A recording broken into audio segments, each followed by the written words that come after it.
Let us become Director Bass. Okay, well, good afternoon, everybody. I will be chairing our meeting today, the Policy and Governance Committee meeting in lieu of Director Bass. And as you are aware, this might be the first time that I've actually been chairing a meeting at the TNRD meeting. So please feel free to correct me if there's some way that I am off topic. So the first thing is the call to order and the land acknowledgement. The TNRD acknowledges that we connect with many First Nations communities across our vast regional district and today are located in Tecumseh territory, situated within the unceded ancestral lands of the Secwepemc Nation. The TNRD appreciates the partnership that we have with Tecumseh and respect the territory and land on which we gather today. I think the next one under additions or deletions to the agenda, Greg, you have a procedure document that requires a motion at some point. Is that right? Thank you, Acting Chair. Yes, this meeting, of course, was scheduled for 1:30 p.m. today, and but because of the weather, we've already canvassed the membership and gotten the informal consent. But prior to the meeting actually taking any discussions or decisions, we would like a motion that the Policy and Governance Committee waive notice requirements under Section 13.2 of the Procedure Bylaw and commence the January 19th, 2024 1:30 p.m. meeting on January 19th, 2024 at 11:34 a.m. instead. So moved.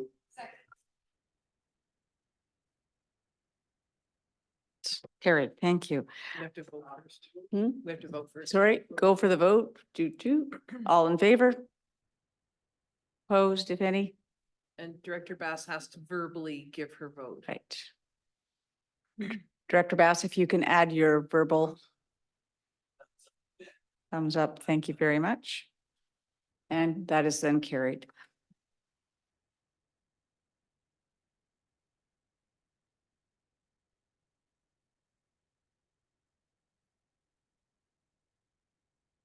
Okay, sorry. So are there any additions or deletions to the agenda? Seeing none, we'll carry on to the minutes of the Policy and Governance meeting September the 7th and a recommendation on the acceptance of those minutes. Okay, all those in favor? Opposed? Carried. Just quickly, Mr. Lewis, does Director Bass do we have to hear her? Is it enough for her to merely give us the thumbs up? Thank you, Director Roden. The procedure bylaw strictly does call for the votes to be enunciated verbally. The online votes. The online So you want me to votes, go yes. unmute, mute, unmute, mute, unmute, mute? Committees can be less formal than procedure bylaw, and we did see thumbs up there. So I think seeing it and then confirming it verbally is probably adequate. But if you wanted to say them out loud, that would definitely never be wrong.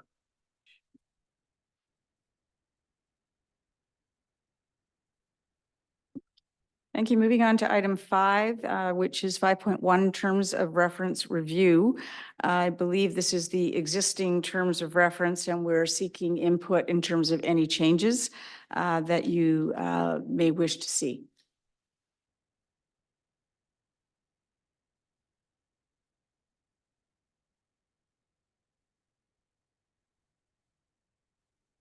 None identified.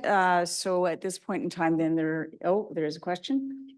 Yeah. I don't know if I need this. I think you guys can hear me, but my only question was about the time, the 10 minutes. Is that enough? Because I find a lot of delegations do go over. I just don't know if that's, I just wanted to bring that up. Oh, I'm sorry. I'm on the wrong one. Yep.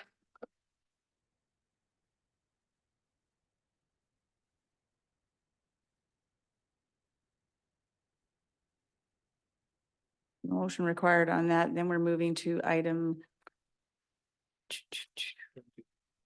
5.2 and looking for a report from Corbin Kelly. Yeah, thank you, Chair. The purpose of this report is really to just provide an update to committee members as it relates to the ongoing policy and governance work internally within the TNRD at a staffing level. So as its priority, the second highlighted priority in the strategic plan for this term is relationships and reconciliation. There's been a lot of ongoing work that staff have been doing in relation to advancing reconciliation as a whole within the organization. And so one thing that we've heard pretty consistently through meetings that we've had with First Nations and Indigenous communities is that the time for nice words has sort of come and gone, and now it's time to start backing up what we're talking about with some action. And so the United Nations Declaration on the Rights of Indigenous People was one of the calls to action that the Truth and Reconciliation Commission called on all levels of government to adopt and implement UNDRIP. What the process that the TNRD is going to be following is similar to one that the City of Vancouver has followed, is that in lieu of fully adopting UNDRIP, given some of the implications that will make in the sense that we're often bound by provincial legislation and are unable to actually meet some of the articles in a legal sense without the province changing our legislation. We want to work internally, both with staff and Indigenous communities as to what that implementation will look like. How can we use it internally as a guiding document, best practices, and wanting to align ourselves going forward with how to do that. Lastly, and I know that I mentioned this earlier in the week, is the other intention, it's sort of twofold here, is that we want to start backing up our words with action. We want to show that we're serious about reconciliation and serious about moving forward in a good way. The second faction to that is that the province eventually, under the DRIPA action plan, the Declaration Rights of Indigenous People action plan that the province has put forward, it's only a matter of time before they start updating the Community Charter and the Local Government Act and start requiring local governments to implement UNDRIP. And so the intent of being able to do it internally, starting the process early, wanting to make sure that we're getting as much input as possible, is to get ahead of the province so that we aren't caught off guard and all of a sudden now we're told that we have to meet all of these obligations and how are we actually going to do that, and all these other existential questions. So doing it early enough that by the time the province actually updates legislation, that we will be ready and able to meet those changes. So really the report is for information only. I don't know if committee members would have feedback that they would like to see with staff sort of take on. There have been extensive discussions with the senior management team in terms of what our next steps need to be when it comes to the implementation of this internally. As well, going forward, there will be a number of meetings with the management team overall about what this looks like specifically for their respective departments and how I can assist and facilitate going forward.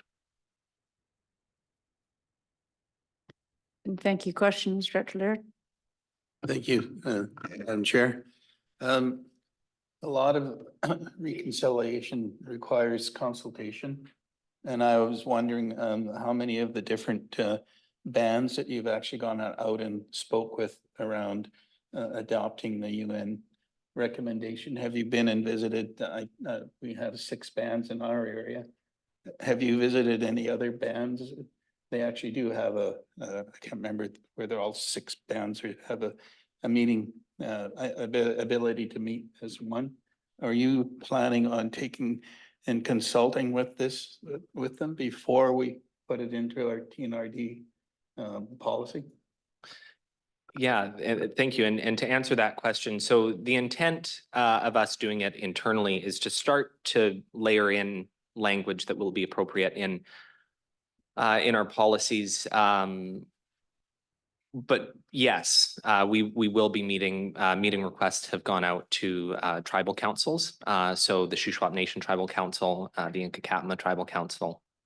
And other nation or First Nations who might not be a part of tribal council. Yeah, right. So some nations are involved, some are not at a tribal council level, and so we want to make sure that we're respecting that. But no, you're absolutely right. The principles, a lot of the principles in UNDRIP is the idea of free, prior, and informed consent. And so the intent of being able to do it internally is not to say that this is what the TNRD is going to do, whether you like it or not. It's to say this is what we think it will look like for us to implement it. Here's our limitations. Here is what we can and cannot do based on legislation. How would you like us to proceed essentially? And then, you know, following that, likely being able to take it to the board for full adoption. Can I have another? So, I understand that this is going to be important part of our ongoing reconciliation. But I would like to see some kind of a work paper, like an information sheet that comes to the board with an agenda, where you're going and what you're doing when you're consulting with the local tribal councils. Because from my experience, and I've had a little bit of experience with dealing with the tribal councils, you can't start a process and then invite them to come to it. Like what we're doing now is we're putting a process in place that the boards can look at with no consultation. And the first thing you'll do is, well, you've already had meetings, why are you calling me now? It has to be worked together. You have to put meetings up and information so that they have the opportunity to look what we're talking about and have input before we change anything in our policy on dealing with First Nations. Yeah, no, absolutely. And that's the intent. What we don't want, because there's 46 articles of UNDRIP and it's a very big document and a lot of the language is very broad. What we are working on in staff or with staff and why I keep referring to it, you know, saying it's internal, is that we want to make sure that it's clear to our staff as to what this means, in the sense that, you know, as it relates to specific departments. How is this actually going to fit into your department? What legislation are we bound by? So that when we start to talk about adopting it more fully as the board, we have a very comprehensive understanding, not to say that, you know, we won't be consulting. That's absolutely what we need to do. It needs to be free, prior, and informed consent. But we also need to share information that this is what we can do, right? Like there is legislative boundaries that we have imposed on us by the province. And this is what we cannot actually do. But everything else, you know, outside of that for.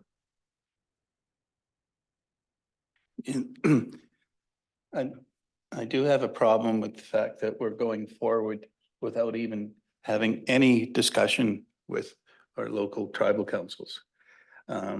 You might find that there's items in there that they don't agree with. And here we have sat down and had a meeting with our staff and we're talking to the board about how we're going to implement it. But unless you have a meeting with the tribal councils, you're putting the cart before the horse. It has to be a joint discussion and consultation. We can't put all of our information together and say, this is how we want to do it, because it doesn't work that way with the First Nations. No, and that's just to clarify, that's not what we're doing here, right? We aren't making an implementation plan. We aren't deciding how we're going to go about doing this. The intent of this and why we're sharing it with the committee today is that what we're doing moving forward is looking at our legislative requirements. What can we do? What can't we do? And making sure that that information is clear with staff. And you're absolutely right. Some tribal councils may say, you know what, we don't like articles, you know, and I can't reference them off the top of my head, but for example, you know, 5 through 8, we don't like those. Okay, so when we're working in that area, you know, and we're looking at what that might look like with that tribal council, absolutely, we won't, and it's not just the tribal council level, it's at the community level, right? Like we need to be working with communities. And yeah, you're absolutely right. This needs to be done in consultation, but at the same time, our staff need to ensure that they know what this means for us. And, you know, it's not to say that we're going to implement it right off the bat. That's not what we're doing. We aren't, I don't think we're putting the cart before the horse here. We just want to make sure that we're very clear as a staff as to what our legislative limits are and what this will look like. And then moving forward in consultation with First Nations, what actual implementation will look like. But we need to get the facts straight internally first. CAO Hildebrand, have you had something to add? Yeah, thank you for And that, then Chair. Director Thorpe I next. think we might be saying I think we're saying the same things in two different ways. Our objective is to actually do exactly what you're saying, Director Laird. We want to go out and meet with all of those. But we need to get alignment. We need to make sure we know what we're doing before we go out there. We need to make sure we can't just go blindly. We need to do the research. We need to understand what the legislation says. We need to have alignment within our, internally within our staff so that we can be, I guess, productive and successful going out there. We're not doing anything kind of in the public realm. We're not making decisions for the board or at the board until we're ready to go. So what you're saying is what we plan on doing. Is there just a bit of pre-work that we need to do? Thank you. Director Thorpe? I'm just a little curious. This cultural protection policy that the board approved looking at, directing staff to work with, that is action more than nice words. And I'm just wondering how you see this working. If that is not perhaps something that we could be looking at as taking an action to do something, is to be talking to those people, you know, the various people with this. And I know that there are some changes in legislation happening. So I think this again is one where we might see something coming down from the province, and maybe we want to be ahead of that. Sorry, if I can just clarify what direction you were talking, what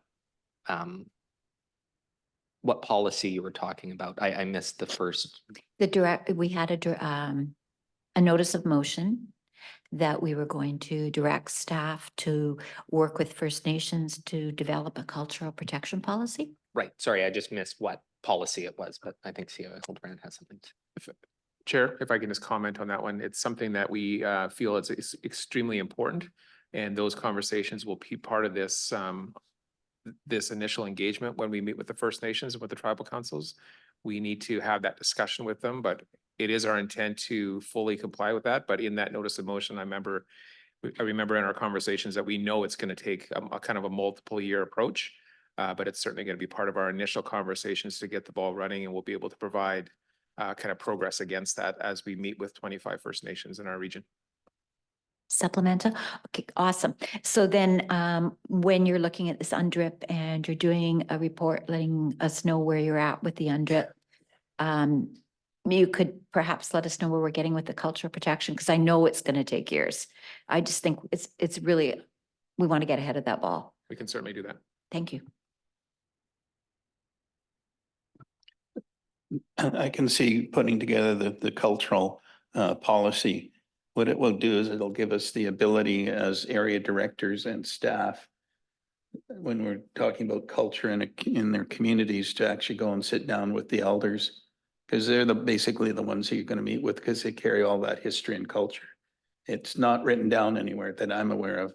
It's all carried by their elders. So that would give every area director the opportunity to have a face-to-face discussion with First Nations on something that we're both concerned about, is what is important to them in their culture. I know in the Nicola Valley, there's a lot of areas that we don't respect, and we don't basically recognize them as having any cultural impact on us at all, but it sure impacts the First Nations, and that is so key. And that to me, that is a great first step forward. Thank you. If I could also respond to that, if I may, Chair.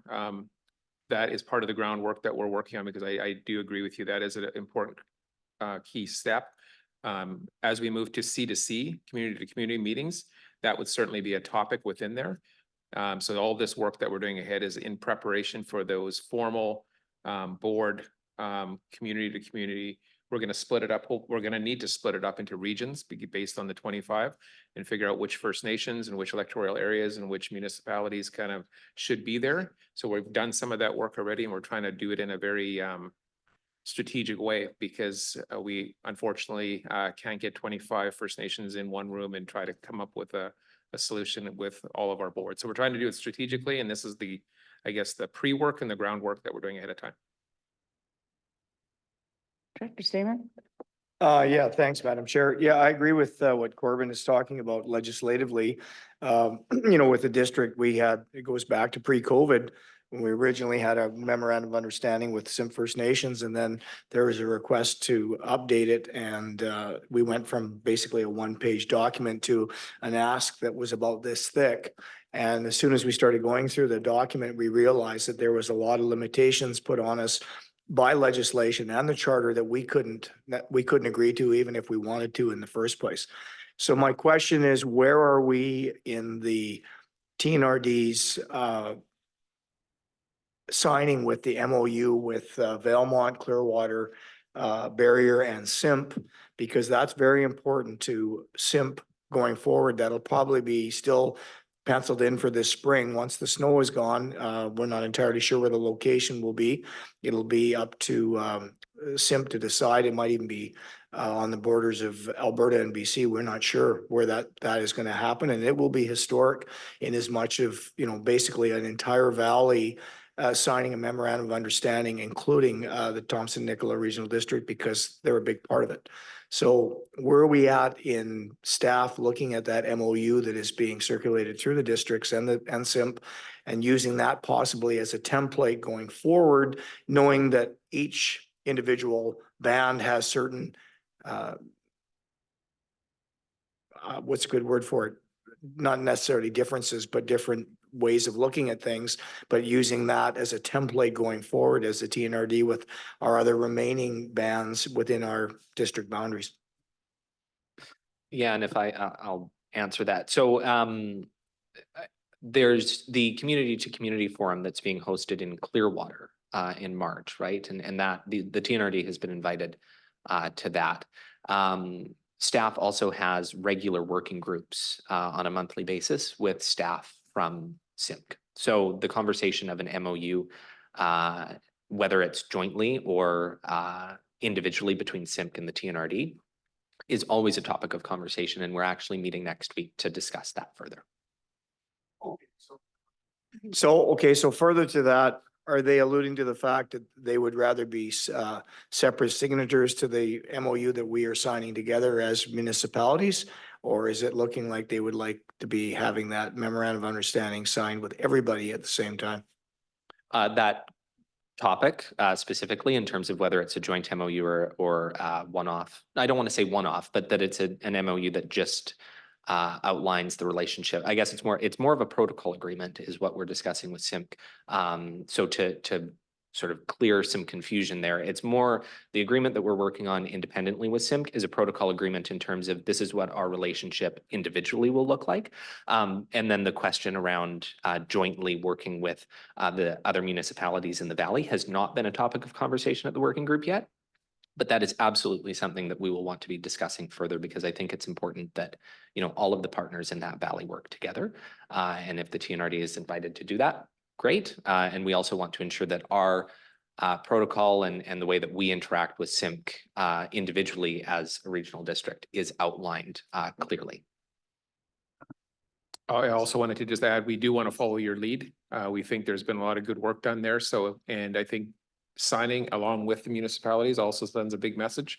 So we certainly want to kind of follow in on your lead and what the work you've done. So I think there could be two different ceremonies for signing off on. One for kind of like our relationship directly, and that one that would kind of speak to the entire valley. So totally aligned. Thank you. Director Bass, I may have not seen your hand go up, so I'm giving you that chance.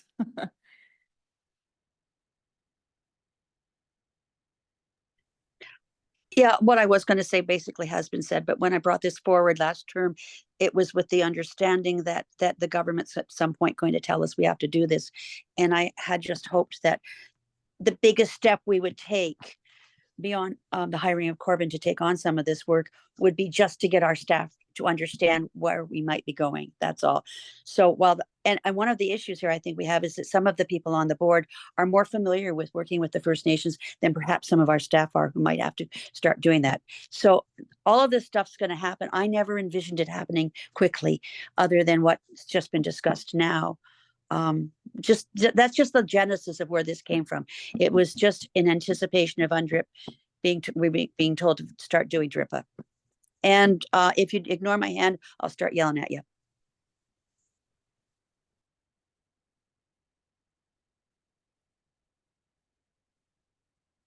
Go ahead, Director Stinger. Thanks very much, Director Bass. And also just to remind, the committee members, the way it works or the way it is working right now is you have the federal government, then you have the provinces, and then you have local government, whether it's a municipality, whether it's a regional district. That's kind of how our system works. And right now, the way it's starting to evolve is that it's going to be it'll be the federal government up here, and it will be First Nations and the province basically at the same level.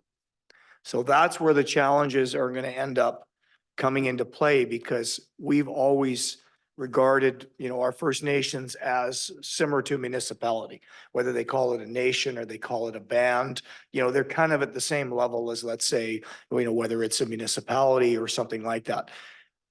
That's not really the way it works. And when you have a lot of their main funding coming from the federal government, and then you have that combined with the provincial government, that's where Mr. Kelly's job is going to get a little bit deeper into the weeds, because that's where we're starting to peel the onion back. The First Nations are not looking for grants anymore. They want to have their own autonomy. They want to be able to be in control of their own destiny. And that's where they start ending up having, issues with the way the legislation provincially and federally is written up. And as we move forward through this, there will be changes. But I think having an understanding and having respect for the process and the people that are involved is going such a long ways. And that's where we're finding, our best opportunities to move this forward, is because I think we're re-engaging and we're rebuilding the trust that over time has been broken down. And by being honest and truthful and going forward and meaningfully asking all groups, what will make this process better, we'll make it better. And, Director Laird is alluding to that there's multi-layers in their organizations when it comes to knowledge, it comes to historical, issues and all the rest of that we have to just make sure that we spend our time and do it properly. Because if we get it right, and we are getting it right, it'll just make it that much easier for everyone. I just see that Director Bass is nodding and giving you a chance to speak, and then Director Laird, you'll be next. Whatever Ward said, that's it. That was good. Thank you. I just had a question around the MOU. Now, is this MOU referring to government relationships, or what is this one MOU going to put forward? Is it how we work together as a community? Absolutely. It's basically trying to tie all the levels of government in the valley, including the First Nations as a government, because really they are. And, that there was discussion before, I think, where there was some people thought that it would be better if we had individual memorandums of understanding, because that's what we had. And there was quite a few of us that agreed that it would be much better if we worked together and have it at the same time. And Chief Lampro has really been championing that and saying that, yes, it'll be much more important for all of us to realize that we're working together and we're not trying to, work against Clearwater or Valemount or Simp or whoever it is. So yeah, the protocol, and hopefully there'll be an opportunity, because it is a working document, and hopefully Corbin gets an opportunity to maybe share that with the board somewhere in this process, and determining whether it's going to be, together or separate. But you know, we've put a lot of work in it between our municipalities and SIMP, because there was, like I said, originally it was about this thick, and there was a lot of stuff in there that really didn't pertain to our working relationship with each other. And I think knowing that it's a living, breathing document, it's something as we go forward, it's also a recognition of everybody that's involved and being able to work collectively, respectively, and in the best interest of the valley is going to make it actually be worth what it's written on, and not just an idea that people don't want to follow. So I look forward to, you know, kind of like the final version, and hopefully it's something that the TNRD can embrace and accept and provide as well.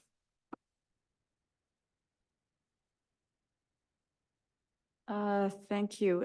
Just then, I understand that we are not requiring a motion on this section of the agenda, if that's correct, Greg? Is it just moved for information? No, you don't.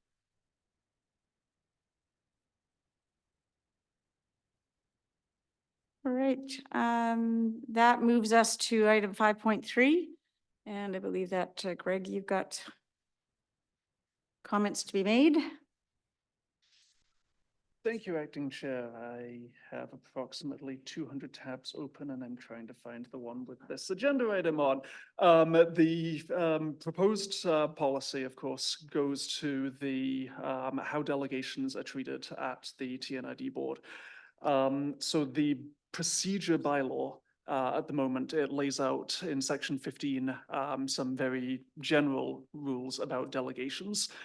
This is fairly common in local governments just across the board, saying that delegations can request permission, they'll explain the basis on which they want to appear, and then there's specific limits on what they can do. So in our current procedure bylaw, it says that the delegation requests will not be approved if it doesn't fall within the mandate of a board, or if it relates to a bylaw where a public hearing is scheduled, for example. And that's to ensure that either things which are completely irrelevant don't come before you, or if there is an established legal process that you need to go through, that anyone gets diverted into that to help protect and ensure the integrity of the system and the decisions that you make. That said, there are a number of issues which can fall outside the somewhat generic guidelines in the procedure bylaw. And in particular, there's a lot of public awareness of people who don't spend their entire lives enmeshed in the Local Government Act and the Community Charter and don't understand exactly, say, what the roles and responsibilities of a board of directors are. For example, they can be unsure as to what is appropriate to come before you as a delegation or not. And also there are a number of people where, say, there isn't an existing public hearing scheduled, but there might be some kind of a public consultation process which is being gone through. And so there's questions over whether the existing language in the procedure bylaw is as helpful as it can be to members of the public. So, Ask a question. Mhm. This, what we're looking at right now, is this a new policy? so Is it this one that we have right now? That's a proposed new policy? and that's through the chair to Director Stamer, that's would have been almost my very next line.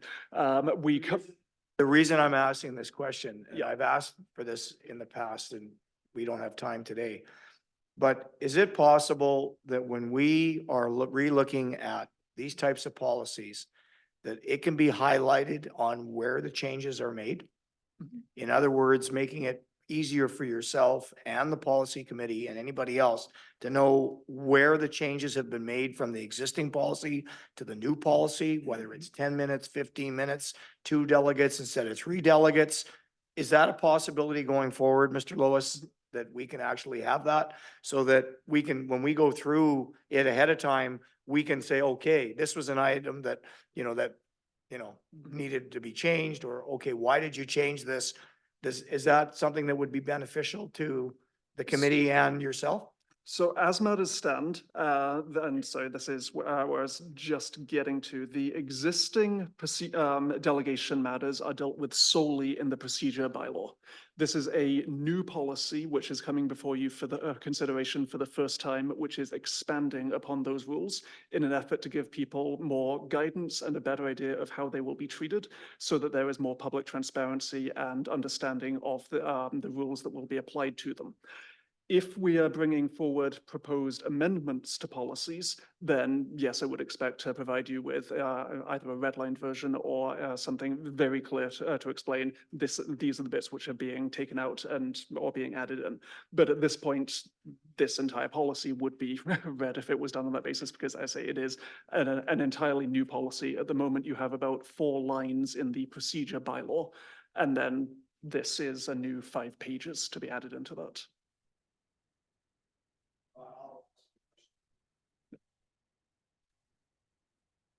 So, to be honest, that was most of what I had to say on things. So, of course, the proposed policy was attached to your agenda. So I hope you've all had a chance to go through it. As I was saying, this is expanding and expounding upon the rules that already exist in the procedure bylaw.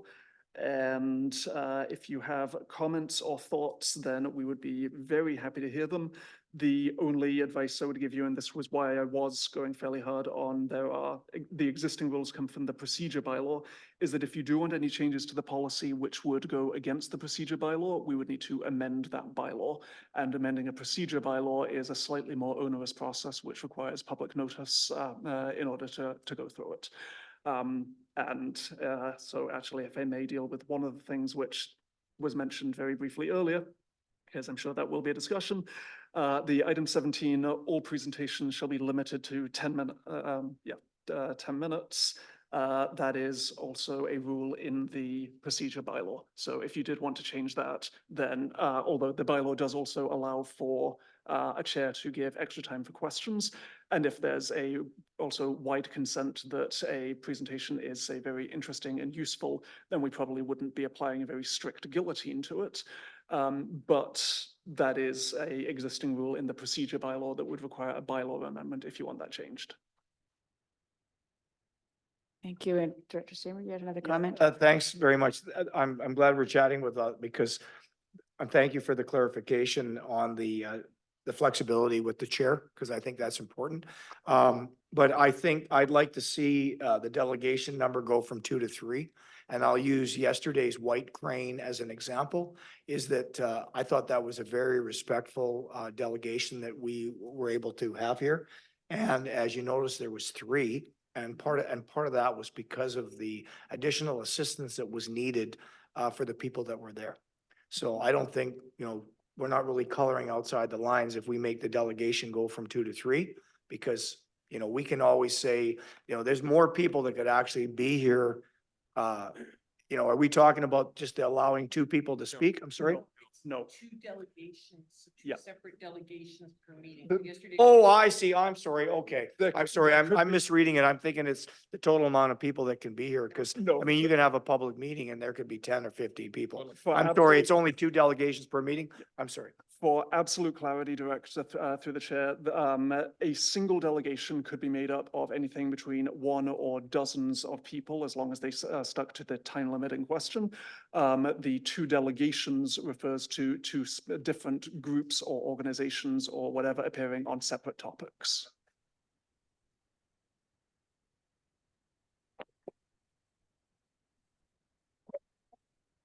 I've got a few, okay, so I'm gonna take them in order here. Hey, just so you know, I still have my hand up. Okay. Number 7, delegations are not to appear for the sole purpose of promoting an individual business. So would that, for example, apply to the Timmick delegation because they were here to promote a business? Asking for a friend.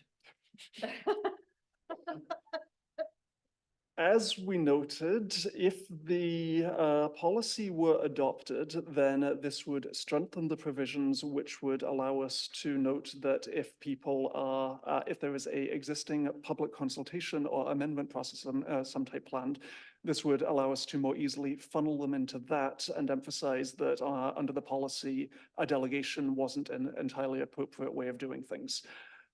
We believe that the proposal as it came forward met the existing criteria in the delegation bylaw as they were requesting to come forward to provide the board with information. But knowing that there is a solid plan waste amendment policy, which includes public consultation, if you adopted a policy like this or similar, then that would give us much more ability to push back and say there is a very clearly laid out process that we feel this should be going through instead. I'll break this up into chunks, so I'll ask one more. On number 10, we've got delegation requests will not be approved if A, B, C, D, E. And then we have 11, delegations denied the opportunity to appear before the board or committee will be A, notified of the decision, fine. B, offered the opportunity to provide written information for distribution to the board. If they are being denied for any of these legitimate reasons in 10, why would we give them the opportunity to basically sneak a stealth delegation in through the back door by sending us information? I would rather see number 11 changed to A, notified of the decision, and B, a semi-annual report will be brought. I would just be concerned that if someone got turned down because it relates to staffing or labor, we're turning around and saying to them, but feel free to send it to everyone anyway. That's an absolutely fair point. I think the only time we would really be using that is likely particularly 10A issues. If people write in with things that aren't particularly relevant to you but might still be interesting, then we under the correspondence policy, we might still attach those to the agenda so that you are aware of them, even if there's no action to be taken. But if you did want this taken out, or the section B taken out altogether, then that would be viable, yeah. Perhaps it could be amended that there is a possibility of the information being disseminated at the discretion of the chair, for example, or the committee chair or the board chair, or whoever they applied to. I would just be concerned about blanket, no, you can't appear as a delegation because of this in our procedure bylaw, but feel free to disseminate the material anyway.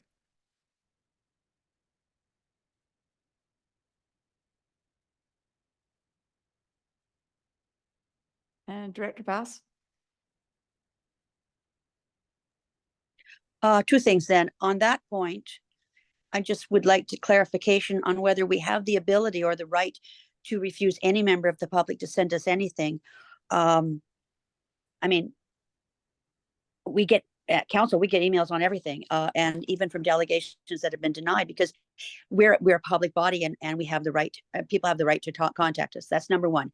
Number two, Greg, with the discretion for extending the 10 minutes, would that also apply to groups much like the White Cane Club yesterday that because of challenges require longer time to get out their message? That's my two questions.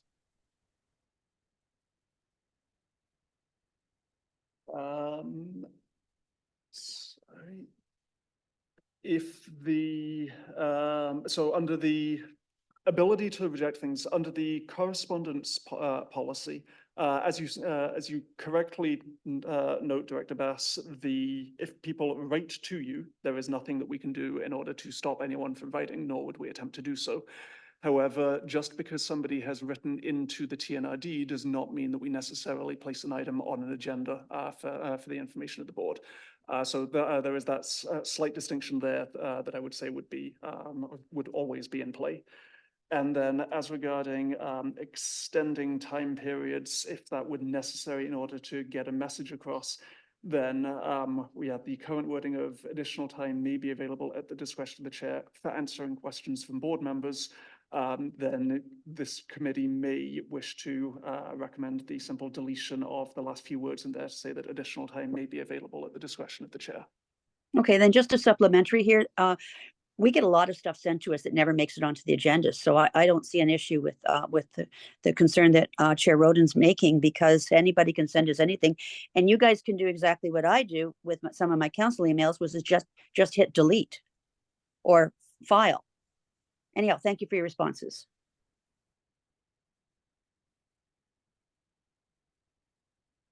I mean, can we just in number 4, end it at additional time may be available at the discretion of the chair, full stop? Will that affect the policy, the procedure bylaw?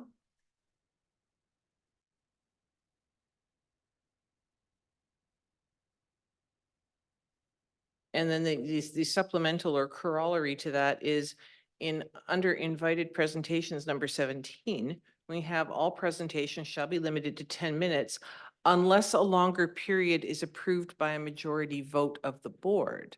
Why are there 2 separate distinctions, and why, for example, for an invited presentation, does the majority of the board have to approve it? Whereas if it's a delegation, the chair can say, everyone's obviously riveted by your presentation, I'm going to let you keep going. What's the distinction?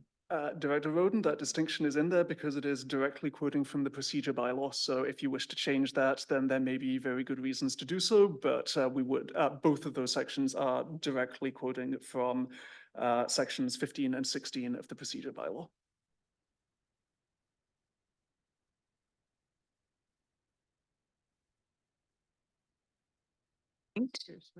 Oh, right, Director Smith, my apologies. My question was in relation to item 11, delegations that are denied the opportunity to appear before the board. The semi-annual report, I'm just wondering if that's coming forward often enough. And I ask that question because if somebody approached me saying, I asked to be a delegation, I was refused, I would probably want to know before they came to me and asked the question.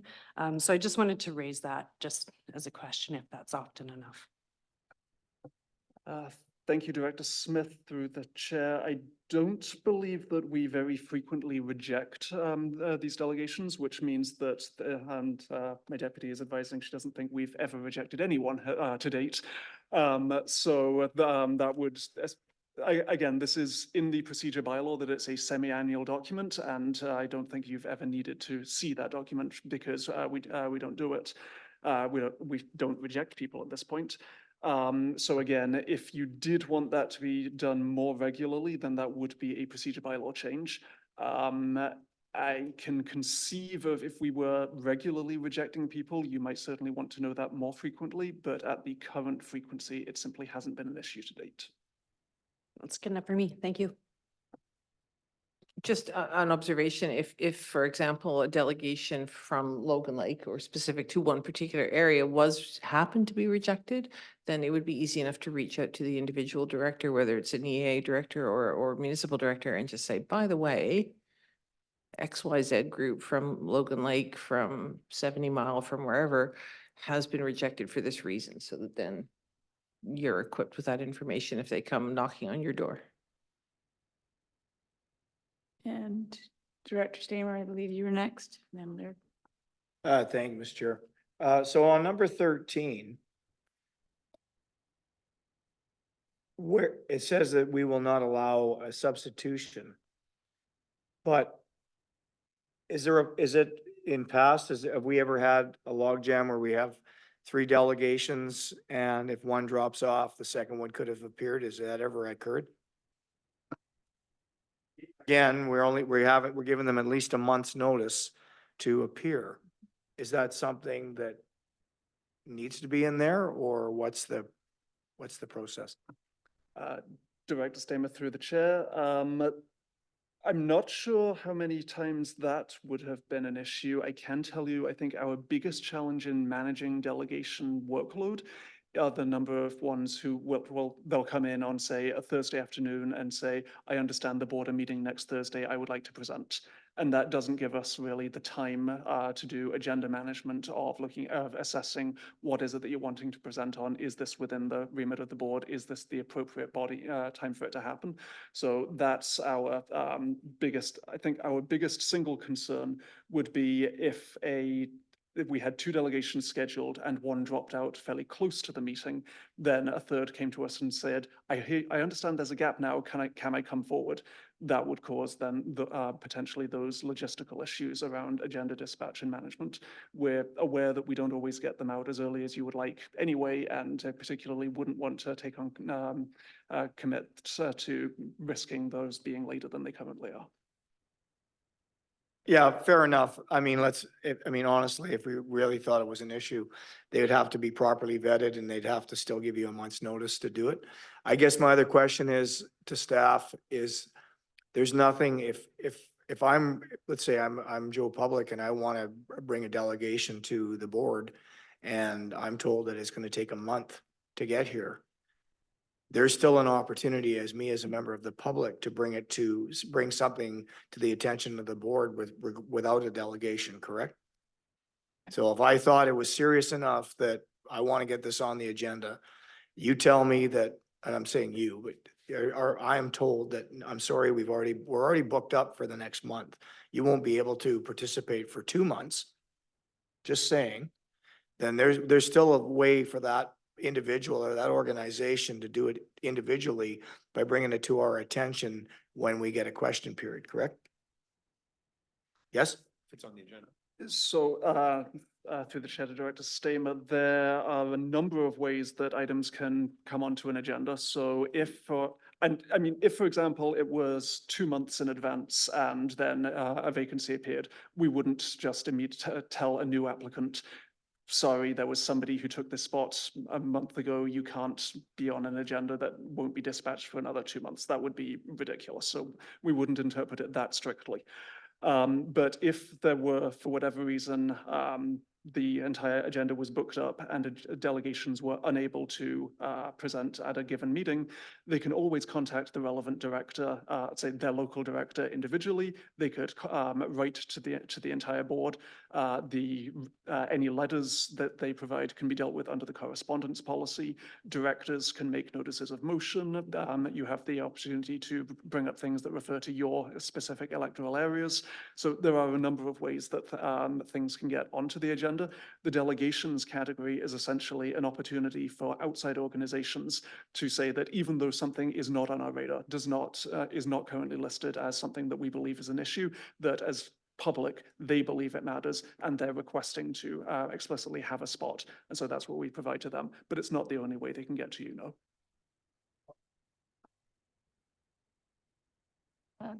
Director Laird. And Dr. Thank you, Chair.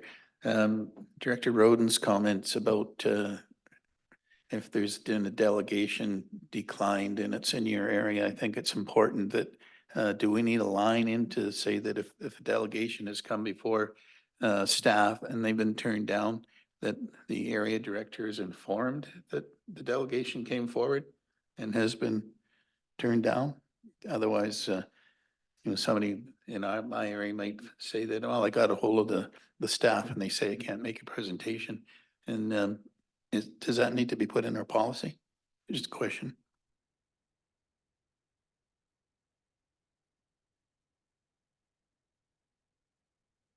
Sorry, number 11C could possibly be amended, the one that mentions the semi-annual report. The affected directors will be notified if a delegation is rejected, and a semi-annual report will be brought to the entire board of directors. Is that covered? In principle, I would have absolutely no objection to that. My only concern would be where it says if you want to say the affected directors, if there is a organization which doesn't affect a single electoral area or municipality, then would you then like that to go to the entire board, or in which case this isn't really a semi-annual report, this is just an immediate update that a delegation request was made and rejected? Why wouldn't we, I mean, Director Laird has brought a really good point, but wouldn't it be easier just to give it to everybody? So, I mean, it doesn't happen very often, but why don't we just have it that it goes out to every member of the board? So in pay, that- so pay yeah. attention, and if it's the, you know, the North Thompson, Fish and Game Club or whatever. I mean, no, as an example, that's a municipality of Barrier. The actual gun range is in O. So it would be nice that, you know, you got the heads up that know that delegation is not coming, and anybody else that's it wants to pay attention, they'd be able to see it as well. So I think that would be the easiest way to do that, is to, if there's a delegation that has not been allowed, that all the board members are notified. And that's definitely not an issue, as long as we know that's the expectation. The procedure bylaw requirement to do a semi-annual report to the board is a flaw, so that puts it also into the public. But we can certainly, if that is the wish, we can absolutely let all board members know anytime we do reject any delegation request. If I may, your explanation, Greg, of the avenues that people have the opportunity to present themselves to this board. This board does not have public inquiries as such, like in municipality of Barrier, District of Barrier, we do. So it's at the end of the agenda. We had some issues last spring. Won't get into it, but we had a choice of either, you know, of joining the meeting or continue through. I thought I was going to be on national TV because I was going to thump one guy, but that's beside the point. But we don't allow that opportunity here, but there are avenues for the public, whether it's a delegation, whether it's a letter, whether, you know, there's all kinds of ways that we can do that. And again, if, let's say, a delegation is in that month's time frame, they get rejected from staff for legitimate reasons, and that information comes out, if they have or haven't contacted the directors that would be involved in that process, the director could have a conversation with them. They could say, well, there's other ways that you can get your message to the board. You can write a letter, you can do this. If, let's say, it wasn't explained to them, or they didn't understand the explanation from the TNRD, does that lead me to another question? When the delegation is refused, are the other options, as you just alluded to, is that explained to them? Well, as we've never refused a delegation, I don't think we have a standard practice on what we would tell them. One minor correction I would note to Director through the chair is that there is a question period at the end of the TNID board's meetings. I don't think in the time I've been here, the last few months, I've not seen anyone use it, but that does exist, and Mr. Hildebrand advises it has happened in the past. So yes, that's certainly, that is a way things can happen. I think how we would handle any specific rejection would probably depend on what it was that was being rejected. And obviously, as staff, we would always seek to ensure that we were being respectful and providing whatever assistance deemed appropriate at the time it was happening. But I can envisage situations where, for example, if a delegation appeared that was explicitly requesting to be in some manner wildly offensive, we probably wouldn't be actively advising them. But this is how you can get your point out instead. So, yeah.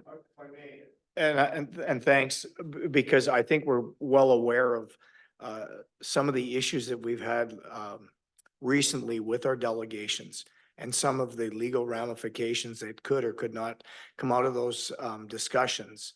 And I'm just wondering, you know, where the process is, where if a proponent on a delegation that has, you know, spoke numerous times at this board now feels necessary to appear at a future board, you know, how is staff going to make sure that delegation or proponent is going to be following the rules according to our bylaws?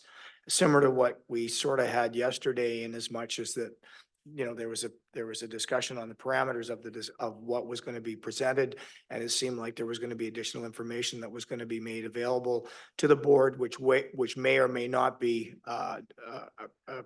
appropriate or truthful, you know, all those kinds of things. How do we protect ourselves going forward so that we don't get ourselves in that situation where it's a he said, she said kind of thing, and we just really don't need that at that point? It's not really a board place for that delegation. Possibly it's a committee meeting. You know, how do we keep ourselves on track when it comes to that situation. Through the chair to Director Stamer, as you absolutely point out, so the inside a meeting itself, then the chair with the whatever assistance they need from staff is responsible for ensuring the proper conduct of any attendees and if necessary, requiring them to end their presentation and stop at that point.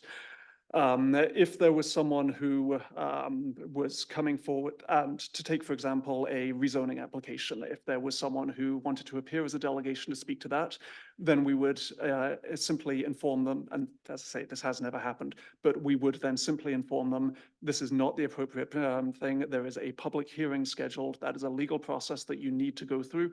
And so that is the correct avenue in order to have your views heard and adjudicated by the board.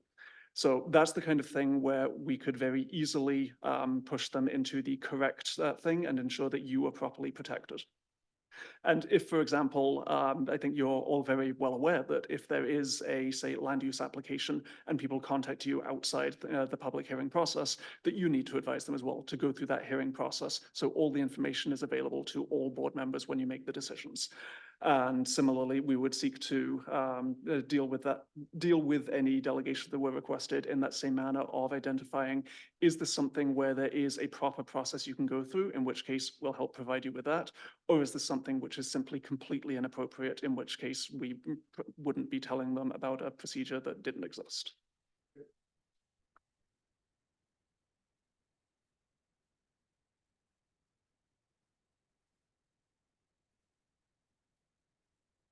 And just the thing about delegations too, I mean, right now we do have the requirement that if they have an ask, whether it's a letter of support, whether it's money, decision is not made at that meeting. It's made at a subsequent meeting.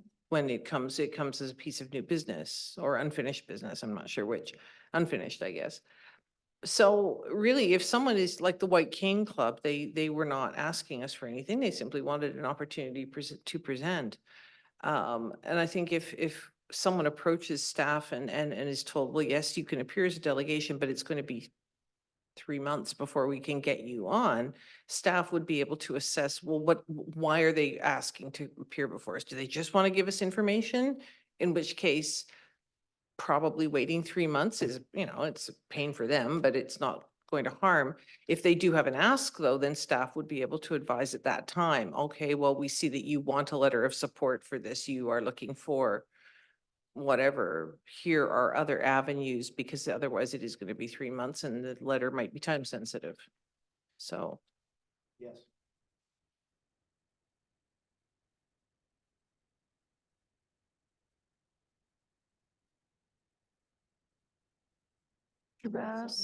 Director Bass, did you have a comment before we move forward?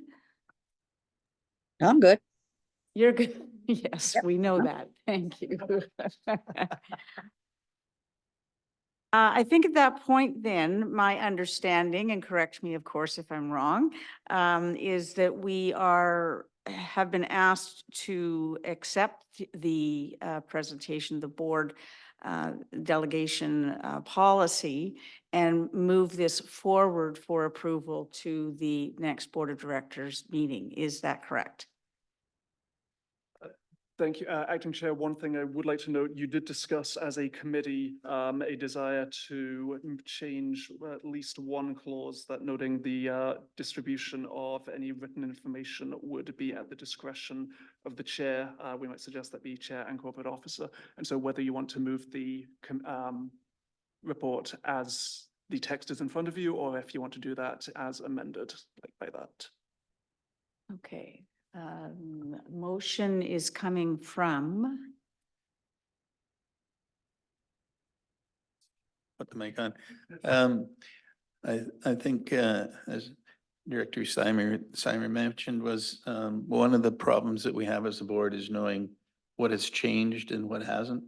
So I think you could probably, after the discussion we've had, you can put it all into the one report. And just, if you could just somehow highlight what changes are being made, that would make it a lot easier for the board to understand any new direction that we're going with the policy.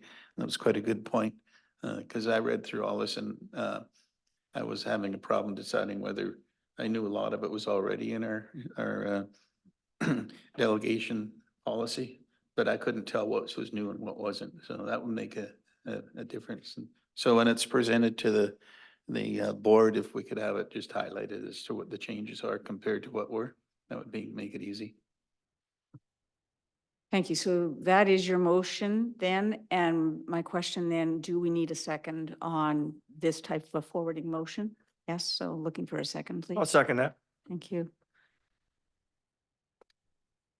All in favor? That is carried. Director Thank Bass? you. Director Bass has to verbally.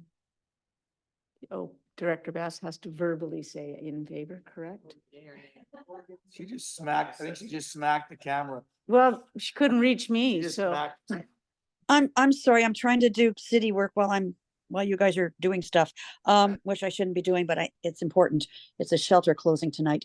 Yeah, sure, whatever. Sounds good. You're in favor? Thank Yeah, you, yeah, Director yeah, yeah. Bass. Yeah, thanks. All right, back to where I was. So the next item is in fact new business. Is there any new business to be raised? There is silence around the table. Then we're looking for a motion for adjournment, please. Second, Thank you. Meeting is adjourned. nice job.